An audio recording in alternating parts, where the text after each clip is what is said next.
ओम नमो भगवते वासुदेवाय। ओम नमो भगवते वासुदेवाय। ओम नमो भगवते वासुदेवाय। हरे कृष्णा। सब भक्तों का हार्दिक स्वागत। Have they been introduced? Shyam Krishna and Advaitacharya. Morning, everyone was not there. Oh. Okay. Hare Krishna. Hare Krishna. Class Hindi में होगी। हाँ, प्रसंगम अजारम पाशम आत्मना कवयो वेदो सा एवा सदुषु हेतो मोक्षा द्वारम पव्रतम प्रसंगमजरम पाशम आत्मना कवयो विदु एव सदुषु कृतो मोक्षद्वारमपव्रतम् प्रसंगमजरं पाशम् आत्मना कवयो विदु स एव सदुषु कृतो मोक्षद्वारमपव्रतम् प्रसंगमजरं पाशम् आत्मना कवयो विदु एव सदुषु कृतो मोक्षद्वारं पव्रतम्।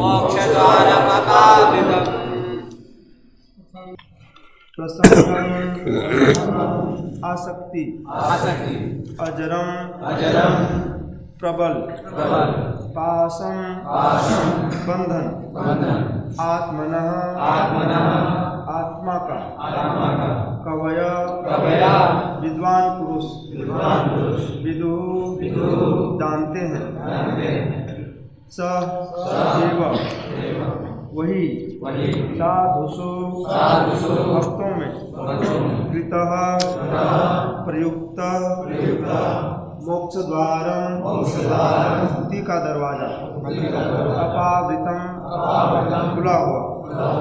अनुवाद।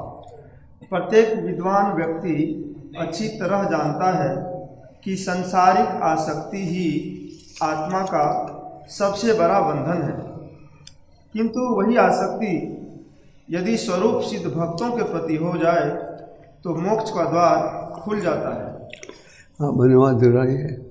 प्रत्येक विद्वान व्यक्ति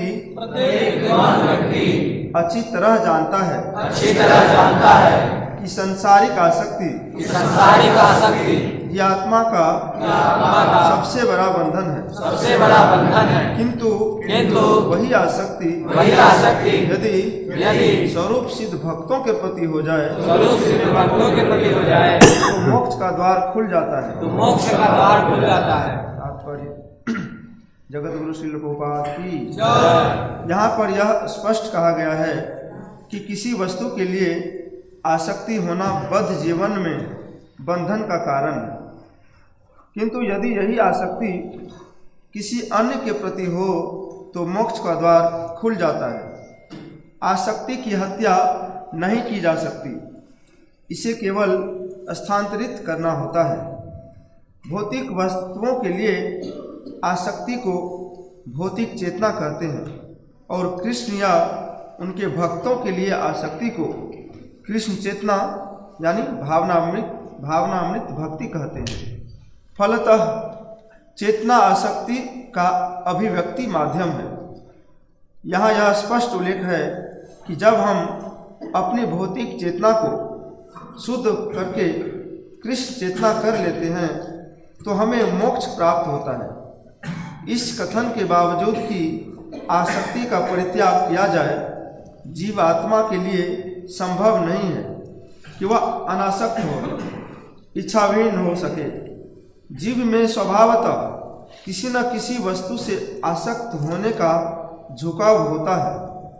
हम देखते हैं कि यदि किसी के कोई आसक्ति की वस्तु नहीं होती, यदि उसके संतान नहीं होती, तो वह अपनी आसक्ति कुत्तों तथा बिल्लियों में स्थानांतरित कर देता है। इससे सूचित होता है कि आसक्ति के झुकाव को रोका नहीं जा सकता। इसे श्रेष्ठ कार्य के लिए उपयोग में लाना चाहिए। भौतिक वस्तुओं के प्रति हमारी आसक्ति होने से हमारी बद्ध अवस्था चलती रहती है, किंतु यदि इसी आसक्ति को भगवान में या उनके भक्तों में लगा दिया जाए तो वह मोक्ष का स्रोत बन जाती है। यह संस्तुति की गई है कि आसक्ति को स्वरूप सिद्ध भक्तों या साधुओं में स्थानांतरित कर दिया जाए। पर साधु है कौन? साधु कोई समान व्यक्ति नहीं होता जो गेरुआ वस्त्र पहने हो या लंबी दाढ़ी रखे हो।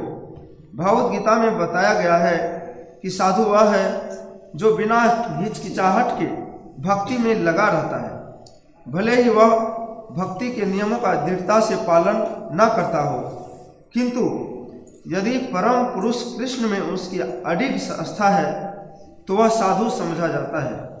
साधु रेवस मंतव्य, साधु भक्ति का कट्टर अनुयायी होता है। यहाँ यह संस्तुति की गई है कि जो ब्रह्म साक्षात्कार करना चाहता है या आध्यात्मिक सिद्धि का इच्छुक है, उसे चाहिए कि साधु या भक्त से आसक्ति करे। भगवान चैतन्य ने भी इसकी पुष्टि की है। लव मात्र साधु संगे सर्व सिद्धि है। साधु की क्षण मात्र की संगति से सिद्धि प्राप्त की जा सकती है। महात्मा शब्द साधु का पर्यायवाची है। कहा जाता है कि महात्मा की सेवा मुक्ति का राजमार्ग है। द्वार महु विमुक्ते महत् सेवाम द्वार मुहु विमुक्ते हस्तमो द्वारम योषिताम संगी संगम। भागवत 5.5.2। भौतिकतावादियों की सेवा करने से उल्टा प्रभाव होता है। यदि कोई किसी निरे भौतिकतावादी या इंद्र भोग में लिप्त व्यक्ति की सेवा करता है तो ऐसे व्यक्ति की संगति से नरक का द्वार खुल जाता है। यहाँ इसी सिद्धांत की पुष्टि की गई है। भक्त के प्रति आसक्ति भगवत सेवा के प्रति आसक्ति है, क्योंकि यदि कोई साधु की संगति करता है तो वह शिक्षा देगा कि किस प्रकार भगवान का भक्त पूजक तथा निष्ठावान दास बना जाए। साधु के यही वरदान है। यदि हम साधु की संगति करना चाहें तो हमें यह उम्मीद नहीं करनी चाहिए कि वह हमें बताएगा कि हम अपनी भौतिक स्थिति किस प्रकार सुधारें, अपितु वह हमें यह शिक्षा देगा कि भौतिक आकर्षण रूपी कलमश की गांठ कैसे और भक्ति में हम कैसे ऊपर उठे। साधु की संगति का यही फल है। कपिल मुनि सर्वप्रथम बताते हैं कि मुक्ति मार्ग ऐसी ही संगति से प्रारंभ होता है। ओम ज्ञानतिमिरस्य ज्ञानाञ्जनशलाकया चक्षुर्मिलितं येन तस्मै श्रीगुरवे नमः। श्रीचैतन्यमनोभीष्टं स्थापितं येन भूतले स्वयं रूप कदा मह्यं ददाति स्वाहा। वन्देऽहं श्रीगुरो श्रीयुतापदकमलं श्रीगुरुन् वैष्णवंश्च श्रीरूपं सगजातं सहगना रघुनाथान्वितं तं सजीवं सद्वैतं सद्वभूतं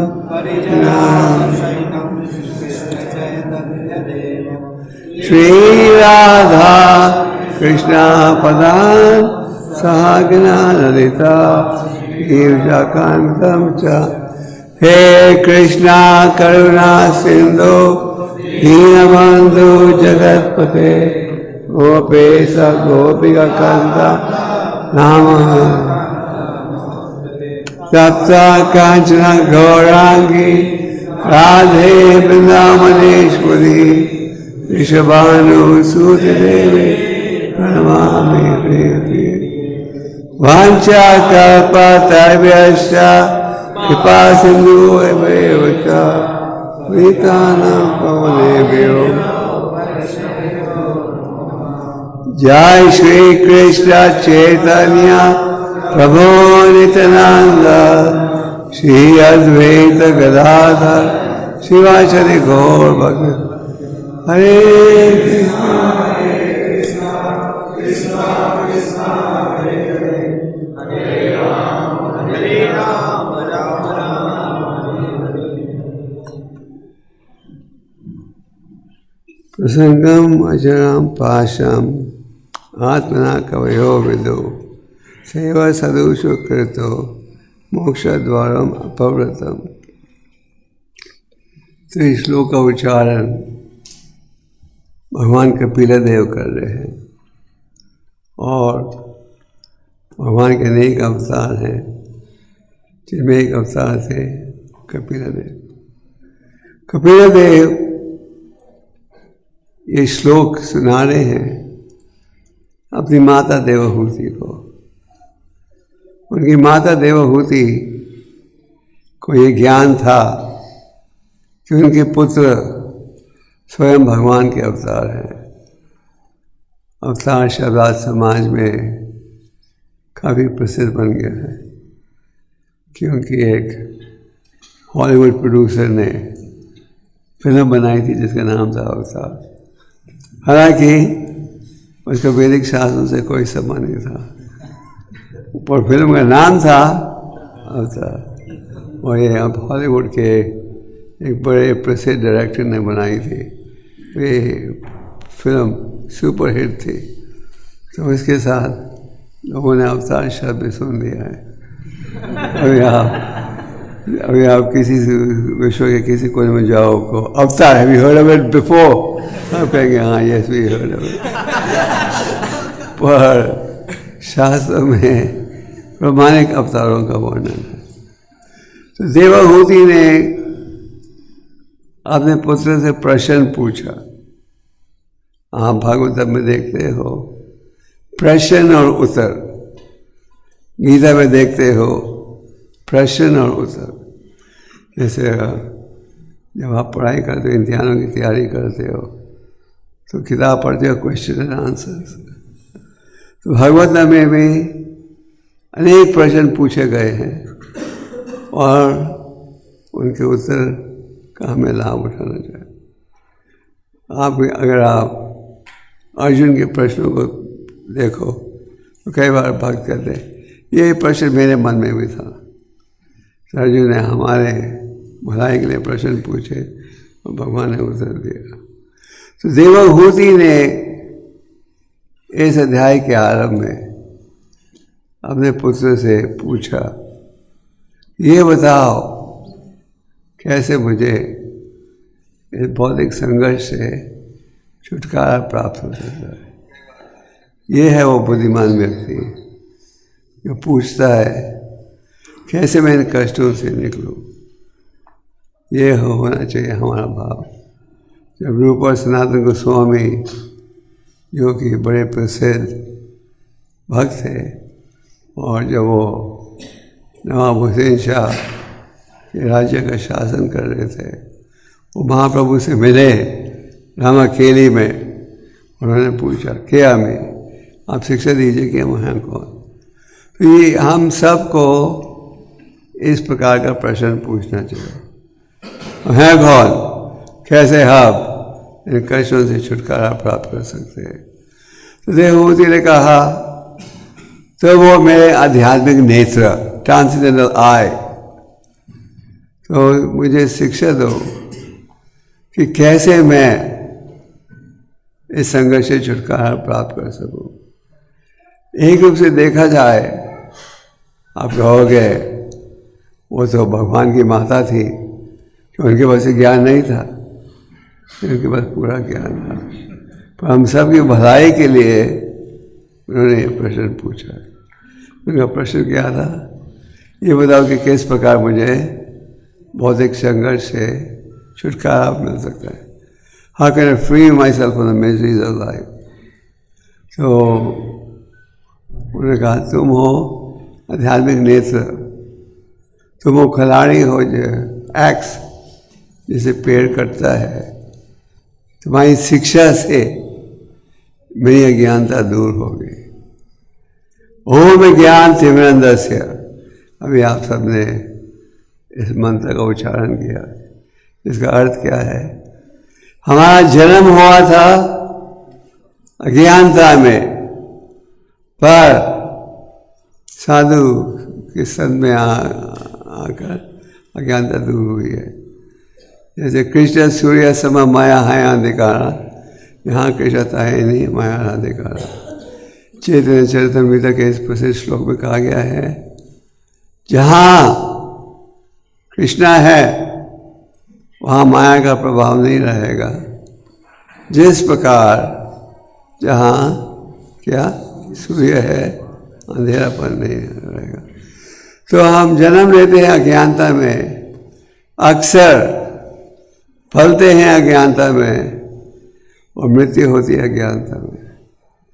पर वो भाग्यवान व्यक्ति है जो भक्तों के संबंध में आता है, अज्ञानता दूर होती है। तो देवाहूति के प्रश्न के उत्तर में कपिलदेव भगवान उत्तर दे रहे हैं। देवहूति की इच्छा थी कि मेरी अज्ञानता दूर हो जाए, और उन्होंने कहा तुम मेरे आध्यात्मिक नेत्र हो, तुम एक्स खिलाड़ी हो, जिससे मेरी अज्ञानता दूर हो गई। तो यहाँ क्या कहा जा रहा है? ये जो आज का श्लोक है, इससे पहले कल के श्लोक में, पिछले श्लोक में भगवान कपिलदेव कह चुके हैं कि अगर आप ज्ञान चाहते हो तो शास्त्रों का निर्णय क्या है? भक्ति योग। और इस अध्याय का नाम क्या है? भक्ति योग की महिमा। तो भक्ति योग की महिमा का वर्णन तो एक रूप से पूरे भागवत में है। शुरू से अंत तक भागवत के द्वारा आपको शुद्ध भक्ति का ज्ञान प्राप्त हो रहा है। व्यासदेव ने अनेक शास्त्रों की रचना की थी, उनके सार को प्रस्तुत किया वेदांत सूत्र में। जब भी मुझे लग रहा था कि मेरे कार्य में कुछ कमी रह गई है, और कोई उन्हें लग रहा था थोड़े सा बेचैनी महसूस हो रही थी, जो वो विचार कर रहे थे क्या हो सकता है कारण, तो इस समय कौन वहाँ पहुँच गए? जिन्होंने कहा कि तुमने शुद्ध भक्ति के ज्ञान पर बल नहीं दिया। इसलिए भागवत में शुरू से अंत तक शुद्ध भक्ति पर बल दिया जा रहा है। चाहे आप प्रथम स्कंद पढ़ो, तीसरा स्कंद पढ़ो या 12वां स्कंद, कि शुद्ध भक्ति योग ही एक माध्यम है जिसके द्वारा आप परम भगवान को प्रसन्न कर सकते हो। और यही है भगवद गीता का निर्णय भी। पिछले हफ्ते आप भक्तों ने गीता जयंती बनाई थी, हम उस समय कुरुक्षेत्र में थे। तो भगवद गीता का भी क्या है निर्णय? भक्त्या माम अभिजानते। भगवान स्पष्ट कहते हैं भक्ति योग एक माध्यम है जिसके द्वारा तुम मुझे समझ सकते हो। तो वही भाव इस अध्याय में भी प्रस्तुत हो रहा है। तो यहाँ का कपिलदेव भगवान क्या कह रहे हैं? जैसे हमने कहा पिछले श्लोक में वो कह चुके हैं कि भक्ति योग एक साधन है जिसके द्वारा तुम भगवान को समझ सकते हो। तो आज के श्लोक में भगवान कपिलदेव कह रहे हैं हर बुद्धिमान व्यक्ति ये जानता है कि आसक्ति भौतिक कार्यों के लिए किया जाए तो क्या बन जाता है? बंधन का कारण। वही आसक्ति अगर शुद्ध भक्तों के प्रति हो तो क्या हो जाता है? मुक्ति का द्वार खुल जाता है। दूसरे शब्दों में भगवान कपिलदेव इस विषय पर बल दे रहे हैं कि अगर आप भक्ति योग का पालन करना चाहो तो आपको आसक्ति बढ़ानी चाहिए। किसके प्रति? शुद्ध भक्तों के प्रति। अभी ध्यान से प्रभुपाद जी ने 1.5 पेज का तात्पर्य लिखा है। जब प्रभुपाद जी तात्पर्य लिख रहे थे, विदेश में जाने से पहले उन्होंने प्रथम स्कंद को प्रकाशित किया था, जो वो भारत में थे, वृंदावन में और दिल्ली में। और पश्चिम देश में जो अमेरिका गए प्रभुपाद जी, उसके पश्चात उन्होंने, भगवान ने उनको सुविधा भेजी, उन्होंने डिक्टेशन देना शुरू किया। जब प्रभुपाद राधा दामोदर मंदिर में निवास कर रहे थे, उनके पास केवल एक टूटा हुआ टाइपराइटर था, टूटा हुआ। पर उन्होंने उस टूटे टाइपराइटर का उपयोग किया भागवतम प्रथम स्कंद को प्रकाशित करने के लिए। और जब वो अमेरिका गए तो भगवान ने उन्हें सुविधा भेजी और उन्होंने डिक्टाफोन इस्तेमाल करना आरंभ कर दिया। तो प्रभुपाद जी जब भागवतम के तात्पर्य वो लिखते थे या डिक्टेट करते थे, अपने सामने महान आचार्यों के तात्पर्य को रखते थे, उनको पहले पढ़ते थे, देखते थे उनका क्या विचार है, और फिर अपने विचारों, अपनी व्याख्या को जोड़कर उन्होंने ये तात्पर्य दिया है। तो जब हम इन ग्रंथों को पढ़ें तो केवल श्लोकों को नहीं पढ़ना चाहिए, और साथ में तात्पर्य को भी पढ़ना चाहिए। ये बड़ा आवश्यक है। जैसे जब प्रभुपाद भगवद गीता का अनुवाद कर रहे थे तो उन्होंने बालादेव विद्याभूषण के तात्पर्य को पहले पढ़ा। तो तात्पर्य में प्रभु जी कह रहे हैं कि आसक्ति किसी के प्रति तो हमें रखनी है। अज्ञानता में हम आसक्ति रखते हैं किसके प्रति? भौतिक कार्यों के प्रति। हम चाहते हैं ये करें, ये करें, ये करें। जिस क्षेत्र में आपकी रुचि हो, अक्सर उस विषय में आसक्ति भी रहती है।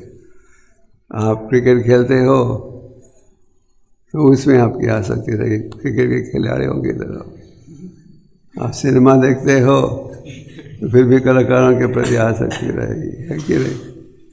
तो आसक्ति अक्सर रहती है जिस विषय में आपकी रुचि हो। तो क्या परिणाम होता है जब हम आसक्ति रखते हैं भौतिक विषयों के ऊपर? क्या परिणाम होगा?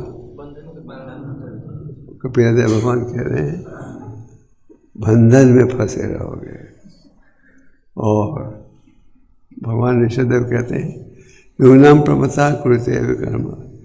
जब आप विकर्म में कार्य करते हो तो उसका क्या परिणाम होता है? फिर से भौतिक ध्येय जो केवल आपको कष्ट ही देगा, और आज जो ध्येय आपके पास प्राप्त है वो आपको सुख दे रहा है। हाँ, हमारे सामने 2 डॉक्टर हैं, अमेरिका से हैं, अमेरिका में रहते हैं। तो अमेरिका में क्या सुख ही सुख है? हाँ, कोई देश है जहाँ सुख ही सुख है? नहीं। एक समय प्रभुपाद जी अमेरिका में प्रेस कॉन्फ्रेंस दे रहे थे, तो उन दिनों में भारत की आर्थिक स्थिति काफ़ी कमज़ोर थी, आज ऐसे नहीं। अमेरिका की आर्थिक स्थिति सबसे अच्छी थी। तो एक रिपोर्टर ने प्रभुपाद से पूछा, you have come from a poor country We belong to the richest country. What are you going to teach us? तुम गरीब देश से आए हो, हम धनी देश के निवासी हैं, आप हमें क्या सिखाओगे? प्रभुपाद ने कहा, you may be from a rich country, I may be from a poor country, but one thing is common to both countries. उसने कहा कि आप बेशक धनी देश के हो, मैं गरीब देश का हूँ, पर एक चीज कॉमन है दोनों देशों के लिए। रिपोर्ट में बड़ी जिज्ञासा थी, what can be common between a rich country and a poor country? क्या है? उन्होंने कहा, पापा ने कहा, the death rate is 100% in both countries। तो मृत्यु का रेट है वो 100% है, चाहे आप गरीब देश में हो या अमीर देश में। ऐसा चाहिए नहीं। हाँ, तो अगर हम आसक्ति केवल भौतिक विषयों पर रखेंगे तो उसके परिणाम भी हमें भुगतना पड़ेगा। हमें ये नहीं सोचना चाहिए कुछ भी कर लो परिणाम नहीं भुगतना पड़ेगा। अज्ञानता में हम क्या सोचते हैं? अज्ञानता में हम सोचते हैं कि मृत्यु के साथ सब कुछ खत्म हो जाता है। जो नास्तिक व्यक्ति है या जो अज्ञानता में पला है वो क्या सोचता है? एवरीथिंग फिनिशेस एट डेथ, है कि नहीं? और भगवद गीता के दूसरे अध्याय में अनेक श्लोकों के द्वारा भगवान स्थापित कर रहे हैं आत्मा के विषय में, न चाहते में देवा करा जाए। आत्मा का ना जन्म होता है ना ही मृत्यु होती है। पर अगर हम ये स्वीकार करें कि आत्मा सनातन है तो हमें ये भी स्वीकार करना पड़ेगा, इसका परिणाम भुगतना पड़ेगा, है ना? तो वो हम स्वीकार नहीं करना चाहते। हम सोचना चाहते हैं खाओ पियो जियो, जो कि भौतिक जीवन का नियम है। और उनसे कहो मृत्यु के पश्चात ये परिणाम भुगतना पड़ेगा, तो क्या कहते हैं? क्या प्रमाण है आपके पास? तुम लोग प्रोपेगेंडा करते हो आत्मा सनातन है, कुछ प्रमाण है क्या? इसका प्रमाण है नहीं है? क्या है? चेतना। जब तक आत्मा है चेतना रहेगी। तो प्रभु जी कह रहे हैं स्पष्ट कि जो आसक्ति है इसको तो मार नहीं सकते। अगर आप आसक्ति आध्यात्मिक विषयों की नहीं रखोगे तो आपकी आसक्ति रहेगी भौतिक कार्यों की तरफ। There is no neutral ground, कोई न्यूट्रल पोजीशन नहीं है। हाँ, आध्यात्मिक भाव भी नहीं रखेंगे और भौतिक आसक्ति भी नहीं रखेंगे। प्रकृति के नियम ऐसे हैं कि आप करना चाहो भी तो आप नहीं कर सकोगे, तो आपका चंचल मन भटकते रहेगा। तो प्रभुपाद तात्पर्य में कह रहे हैं कि आसक्ति हमें बढ़ानी चाहिए साधुओं के प्रति। तात्पर्य में प्रभु जी भी कहते हैं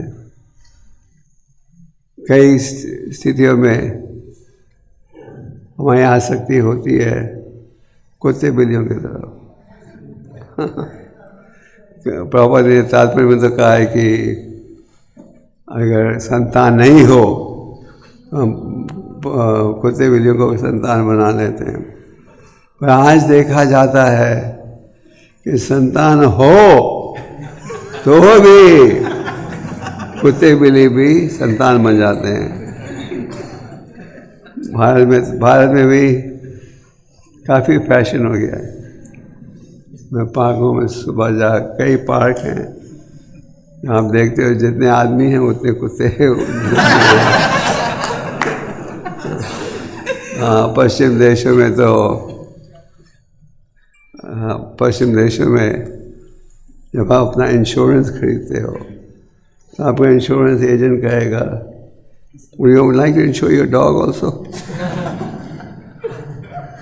Would you like to insure your cat also? Isn't it? They have a package deal. The package deal is insure man, dog, cat. और इतना प्रेम है, आसक्ति है कुत्ते बिल्लियों के प्रति कि वो बैठकर हमारे साथ उनके साथ बैठकर खाते हैं और सब। तो आसक्ति किसी के प्रति तो होनी चाहिए। अगर आप भौतिक विषयों में नहीं पशु के तरफ रखोगे तो उसमें क्या लाभ? तो एक कारण लोग क्यों रखते हैं कुत्तों को घर में? हम तो सबका उद्धार चाहते हैं। शिवानंद सेन महाप्रभु के भक्त थे जिन्होंने एक कुत्ते का उद्धार भी कर दिया था। पर आसक्ति पशु के प्रति रखोगे तो क्या अच्छा परिणाम नहीं होगा। तो आजकल फैशन है, पहले विदेशों में फैशन था पर भारत में भी हो गया है। क्या कुछ तो रखेगा। एक कारण लोग रखते हैं, हम कुत्तों का विरोध नहीं कर रहे, हम केवल ये स्थापित करने का प्रयास कर रहे हैं कि गलत जगह आसक्ति रखोगे तो गलत परिणाम होगा, ठीक स्थान में रखोगे तो अच्छा परिणाम होगा। तो लोग कुत्तों को क्यों रखते हैं?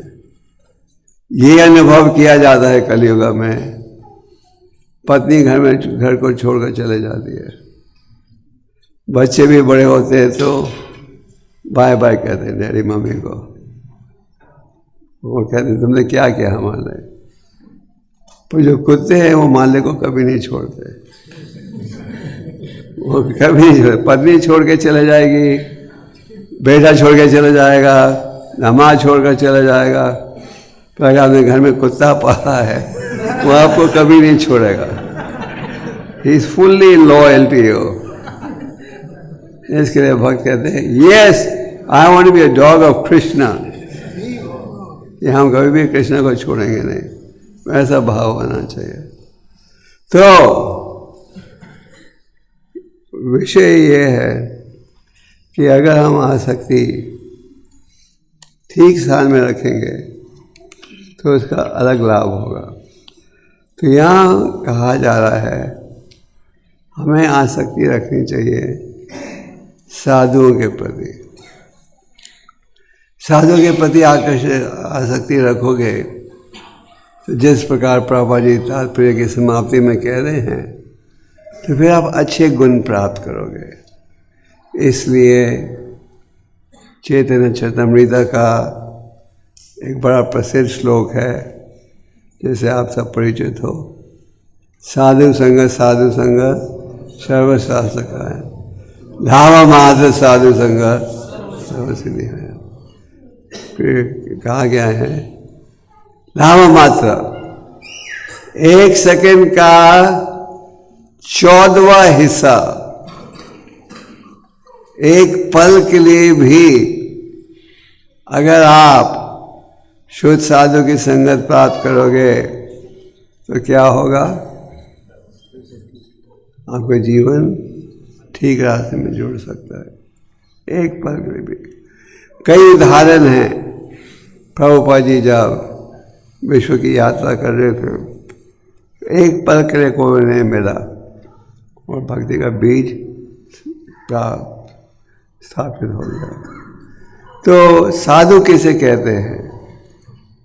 भारत में, हमारे देश में साधु शब्द, सैफरन कपड़े में कोई है वो भी साधु है, बीड़ी पीता है वो भी साधु है, हुक्का पीता है वो भी साधु है। तो स्पष्ट रूप से तात्पर्य में प्रभुपाद जी कह रहे हैं साधु कौन है। इसी अध्याय में अगले श्लोक में कपिलादेव साधु का वर्णन करते हैं। साधु के क्या गुण होने चाहिए? अगर आप कहते हो ये डॉक्टर है तो उसका मतलब कि वो मेडिकल स्कूल में पढ़ चुका है, तालीम प्राप्त हुई है। इंजीनियर है, इंजीनियरिंग स्कूल में पढ़ चुका है। तो उसी प्रकार साधु की भी कुछ पहचान होनी चाहिए, ठीक है ना। ये नहीं कि सैफरन ग्लो कपड़े में है तो साधु महात्मा है। तो साधु की क्या पहचान है? तो ये अगले श्लोक में कपिलादेव भगवान कहते हैं, तितिक्षा करुणिकः सुहृदा सर्वा धैर्यम् भजतो शतवसंता साधु साधु भूषण। जो साधु है उसे अत्यंत सहनशील होना चाहिए। और इस विषय में चैतन्य महाप्रभु ने क्या कहा है?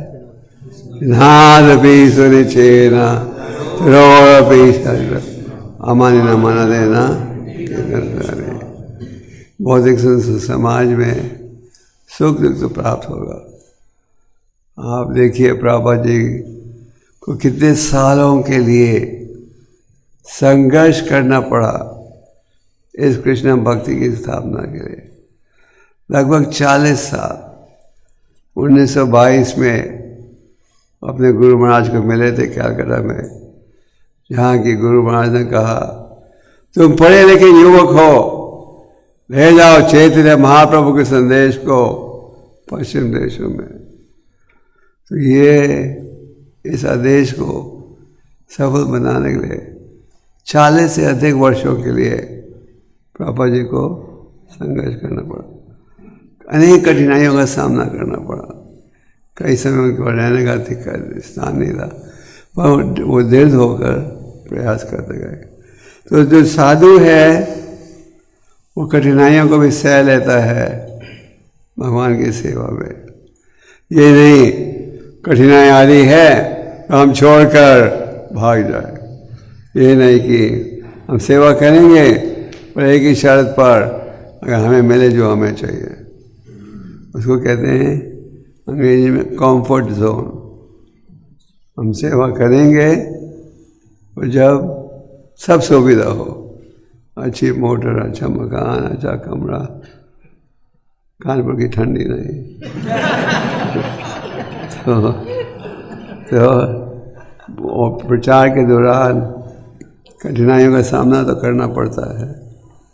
वे करुणी कहा, दयालु, असली दया, नकली दया नहीं। लोग सोचते हैं बौद्धिक स्थिति में अगर हम कुछ सेवा करें, ऑपरेशन करा दें लोगों का, बीमार व्यक्ति का ऑपरेशन करा दें या कुछ और सामाजिक सेवा करें, वो है दया। पर असली दया है वो ज्ञान जिसके द्वारा आपको जन्म मृत्यु के बंधन से छुटकारा प्राप्त हो। इसीलिए हम लोग प्रचार करते हैं। आपको क्यों कहा जाता जाओ गीता बांटो, ग्रंथों को बांटो? धन कमाने के लिए नहीं, हम तो छपाई की कीमत में बांटते हैं। पर इसलिए लोग संदेश को पढ़ेंगे। उदाहरण के लिए भगवद गीता, भगवद गीता में क्या है? श्री भगवान वाचा, परम भगवान बोल रहे हैं, तो भगवान का उपदेश है। और भगवान का उपदेश पढ़ेंगे तो जीवन को सुधारेंगे। प्रभुपाद जी कहते थे इन ग्रंथों में इतनी शक्ति है कि अगर आप भगवद गीता का छू दोगे तो आपका आध्यात्मिक जीवन आराम हो जाएगा। और एक श्लोक पढ़ लोगे, अपनाओगे तो जीवन सफल हो सकता है। तो इसीलिए प्रचार की सेवा की जाती है। भगवान स्वयं कहते हैं 18वें अध्याय में, सब भक्त में सबसे प्रिय कौन है? उससे ज़्यादा प्रिय लगे हुआ है ना? सुधा सर्वधैर्य। सुधा मतलब मित्रता का भाव। अब जो साधु हैं वो किसी को शत्रु नहीं मानता, सबके प्रति मित्रता का भाव रखता है। प्रहलाद महाराज के पिता चाहते थे उनके बेटे को राजनीतिक शिक्षा दी जाए। राजनीतिक शिक्षा का मतलब है friends and enemies, he is my friend, he is my enemy. और प्रधान ने कहा इस शिक्षा में मेरी कोई रुचि नहीं, सभी मेरे मित्र हैं। रजत शत्रु संता, उसका कोई शत्रु नहीं होता, जो उसकी आलोचना करे वो भी शत्रु नहीं होता। शत्रु है शास्त्र के आधार पर। तो साधु की संगत रखोगे तो आपको असली संदेश मिलेगा। तो यहाँ कहा जा रहा है कि आप साधु की संगत रखो और महत सेवा, साधु की सेवा करो। भागवतम के 5वें स्कंद में भगवान ऋषभदेव का उपदेश प्राप्त होता है। भगवान ऋषभदेव वो भी अवतार हैं। ऋषभ शब्द का अर्थ है सबसे प्रसिद्ध, और भगवान ऋषभदेव कौन है? भगवान के अवतार। तो वो कहते महत सेवा।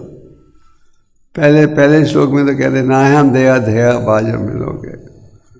और जो बुद्धिमान व्यक्ति है उसे इस ध्येय का उपयोग पशुओं जैसा नहीं करना चाहिए। तो कैसे करना चाहिए? तपो देवी हम पुत्र का, तपस्या का पालन भगवान की खुशी के लिए। आगे वो कहते महत सेवा, संतों की सेवा करो। संतों की सेवा करोगे तो भक्ति का ज्ञान और प्राप्त होगा। तो पूरे श्लोक में तात्पर्य में इसी विषय पर बल है कि अगर आप साधु की संगत रखोगे, असली साधु, नाम का साधु नहीं, असली साधु की संगत करोगे तो आपको क्या प्राप्त होगा? असली ज्ञान प्राप्त होगा। आप भागवतम के अनेक श्लोक हैं जिनमें इस विषय पर बल दिया जाता है। उदाहरण के तौर पर 5वें स्कंद में ही अब जद भारत और महाराज रघुना की कथा पढ़ते हो। जद भारत पूर्व जन्म में एक पशु थे, उसके पूर्व में राजा थे। पूरे भारत को, पूरी पृथ्वी को उस समय भारतवर्ष कहा जाता था। तो महाराज भारत ने हर प्रकार के सुख को त्यागा और जंगल में गए, जहाँ की उन्होंने देखा एक हिरनी जन्म देते हुए शेर उसका पीछा कर रहा था। उनकी मृत्यु हो गई और भारत महाराज ने सोचा ये शायद भगवान की इच्छा है कि मैं इसकी देखभाल करूं। देखना शुरू कर दिया और उस पशु के प्रति इतना आकर्षण था। एक दिन जब वो ढूंढ रहे थे तो उनकी मृत्यु हो गई। और भगवद गीता में क्या कहा गया है? यम यम वापी भगवान, जहाँ मृत्यु के समय मन होगा उसी प्रकार का ध्येय प्राप्त होगा। इसलिए कहा गया है अंतिम नारायण स्मृति, इस प्रकार की योजना बनाओ कि आप मृत्यु के समय में क्या नारायण का स्मरण कर सको। अगर मृत्यु के समय सोच रहे हो अरे मैंने इतनी बड़ी कोठी बनाई कानपुर में और यहाँ से अब 20 साल मिले रहने के लिए और 5 साल तो मिल जाए, तो प्रकृति का नियम इतना, भगवान इतने दयालु हैं, उसी कोठी में जन्म मिल जाएगा, पर मालिक के रूप में नहीं, किसी कॉकरोच किसी चींटी या कॉकरोच के रूप में। और अगर आपका भाव है हमें तो भगवान की सेवा करनी है, हमें केवल सेवा चाहिए और कुछ नहीं, फिर उस वातावरण में जन्म मिलेगा।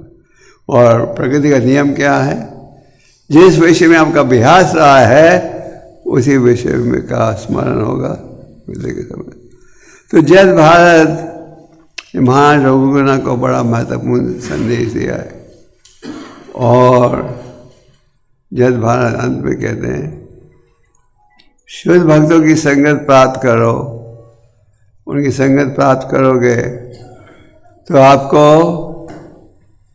दिव्य ज्ञान मिलेगा, जिसके सहयोग से आप जन्म मृत्यु के बंधन से मुक्त हो सकोगे। तो यही भाव कि हमें साधु संघ के द्वारा ज्ञान प्राप्त होगा, कई श्लोकों में है। ध्रुव महाराज ने भगवान को प्रसन्न करने के लिए बड़ी गहरी तपस्या का पालन किया था। परम भगवान जब प्रकट हुए और उनके समक्ष भगवान ने कहा मांगो ध्रुव क्या वर चाहिए।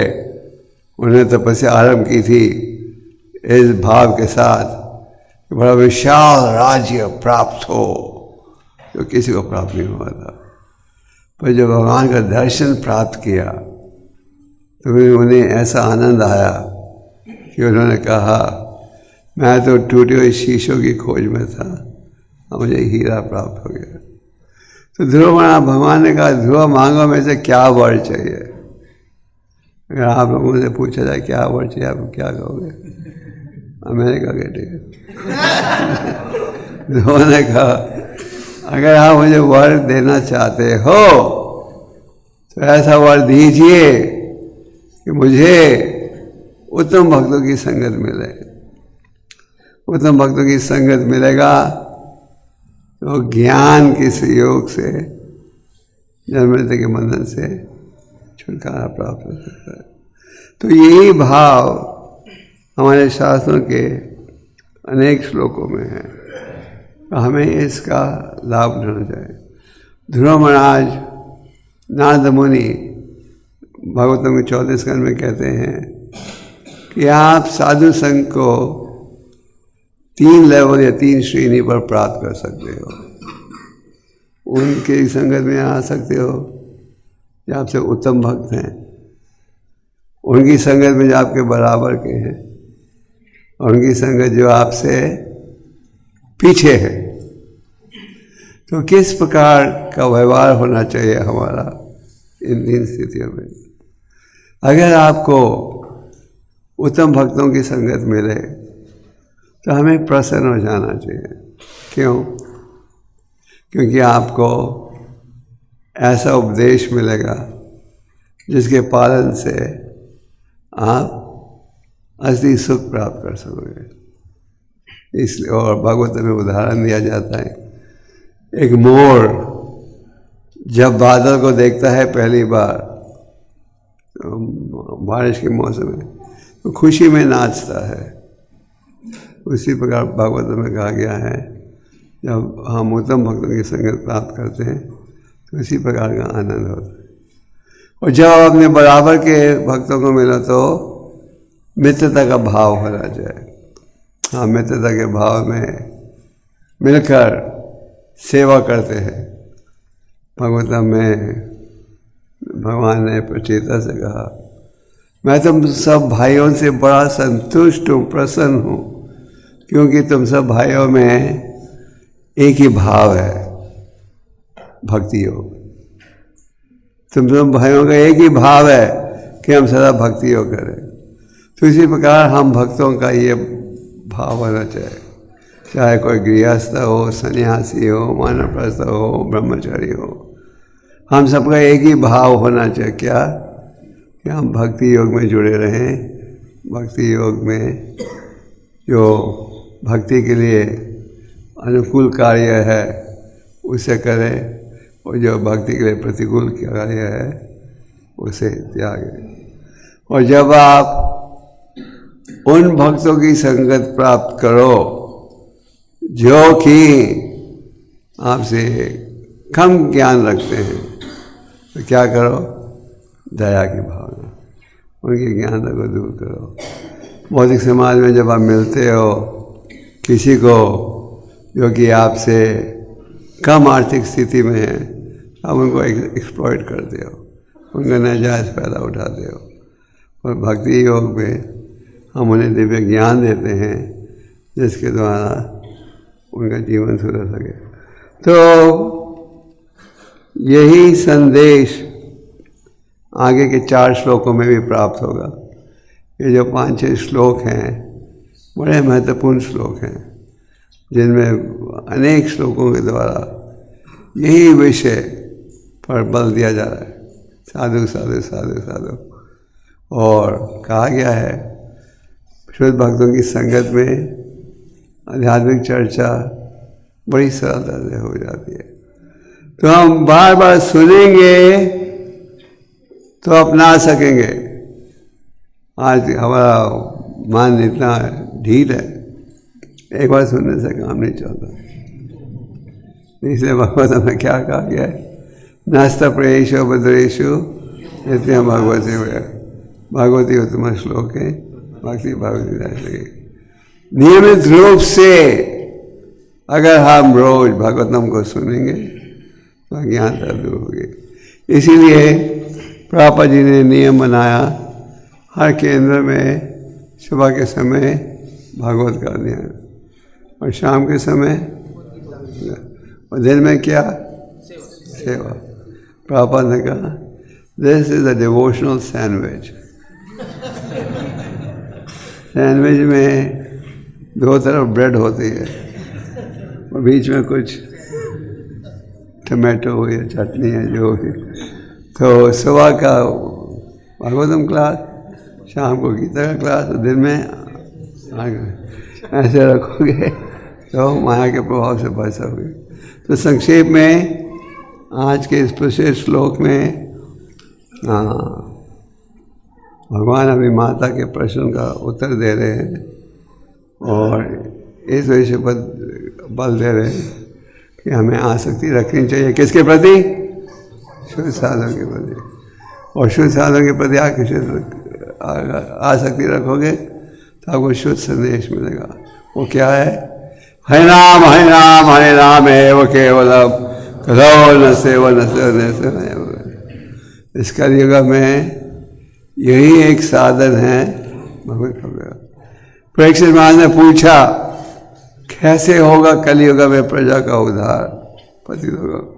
सुखदेव गोस्वामी ने क्या कहा, कले दोषे निधे राजन, हे राजा कलयुग में दोष ही दोष है, जहाँ देखो वहाँ इंद्रिय तृप्ति का निमंत्रण। नहीं सच वाले नहीं, चलोगे पोस्टर देखोगे जहाँ पर एक गुण है इस कलयुग में, क्या कीर्तना देव कृष्ण मुक्त संग सपन।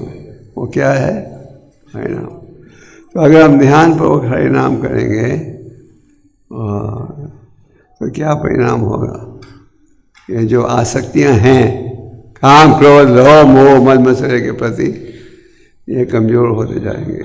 चेत दर्पण मार्जनम, और अंत में आनंद बोधि वर्धनम, असली आनंद अनुभव कर सकोगे। ये भौतिक आसक्ति द्वारा नकली आनंद प्राप्त हो रहा है। जब आप कोई दवाई खरीदने जाते हो, देखते हो असली है या नकली, कि नकली दवाई भी ले लेते हो। बिस्लेरी पानी बेचते हैं, कई लोग जानते हैं कि ये नकली बोतलें भी चलती हैं, तब देखते हो असली बोतल से। हर क्षेत्र में हमें असली वस्तु चाहिए। तो इसी प्रकार आनंद के विषय में भी हमें असली आनंद चाहिए, नकली आनंद। नकली आनंद चाहिए तो भौतिक आसक्ति रखो, असली आनंद चाहिए तो इस श्लोक का संदेश का पालन करो।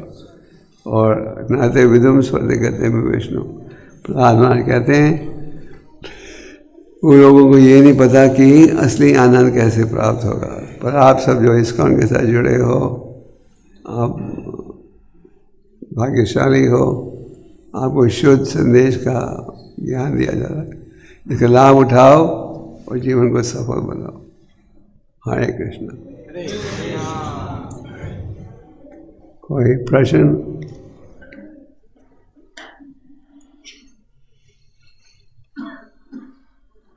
हाँ, no questions? Yes. Krishna Guru Maharaj,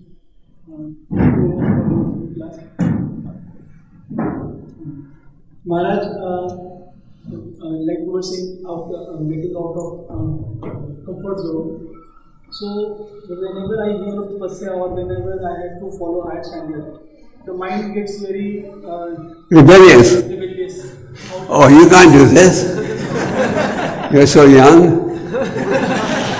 You'll wait for another 30 years. So what to do? Bhakti Siddhanta said, take your shoes and smack your head 100 times. Then in the night take a broomstick and smash it also. So don't actually do it, otherwise you'll end up with bandages on the head. What this means is remind yourself, I'm not going to listen to the mind. Your main obstacle is the mind. The mind tells you, don't get out of the comfort zone, come on. You should remind yourself again and again. And if you do chanting regularly, then that chanting will give you the strength to defeat the material concept. Try and try again, you will succeed at. What is that phrase? At last, you try. और कोई? महाराज जी पहले chanting में नींद नहीं आती थी, लेकिन अब चैंटिंग में काफ़ी नींद आने लगी। जो पहले 1 घंटे 45 मिनट में चैंटिंग हो जाती थी, अब 2.5 घंटे 3 घंटे ऐसा हो जाता है। ये कैसे हो रहा है? ठीक समय जाओ सोने के लिए। 6 घंटे या ज़्यादा से ज़्यादा 7 घंटे, उससे ज़्यादा सोने की आवश्यकता नहीं। प्रयास करो इसे छुटकारा प्राप्त करने के। चैंटिंग के ऊपर ध्यानपूर्वक चैंटिंग करना चाहिए। एक वाटर स्प्रिंकलर रखो अपने पास, जब नींद आ रही हो तो चैंटिंग को नींद आ जाती है। प्रसाद खाते वक्त किसको नींद नहीं आती? क्योंकि प्रसाद में रुचि है। अभी हमें चैनिंग में रुचि पैदा करनी है। रूपा गोस्वामी कहते हैं भगवान के नाम मीठे हैं, पर क्योंकि हमारे जीव में अविद्या की बीमारी है, इसको महसूस नहीं होना। प्रयास करो। ओके, और कोई?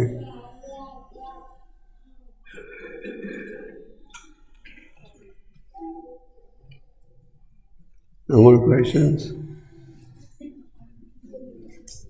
Yeah. Valuable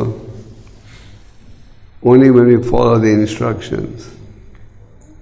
If we just associate with a sadhu but don't follow his instructions, then no value.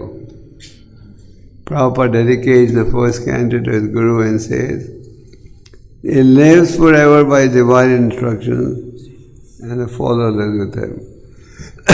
So sadhu, you should follow his instructions, Vani.